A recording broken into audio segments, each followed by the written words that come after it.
Kaixo, datorren ekainaren batean, igandean, goizeko 11etan, Deustuko Salesianoseko aretoan, elkar ikusiko gara gu eta Eusko Legebiltzarrera joan ginen medikoak eta eduen guztiak mintzatzeko zer gertatu zen bertan eta badatze bat egiteko pandemiaren 5 urteren ondoren.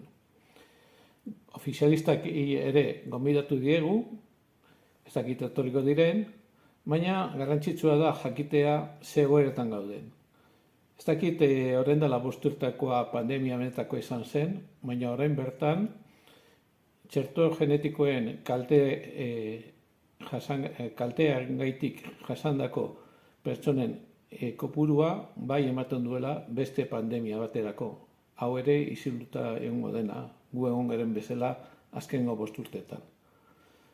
Gehiago jakin nahi baduzu edo ezagutu, etorri elkarrizketa ireki honetara eta ongi etorria izango zara.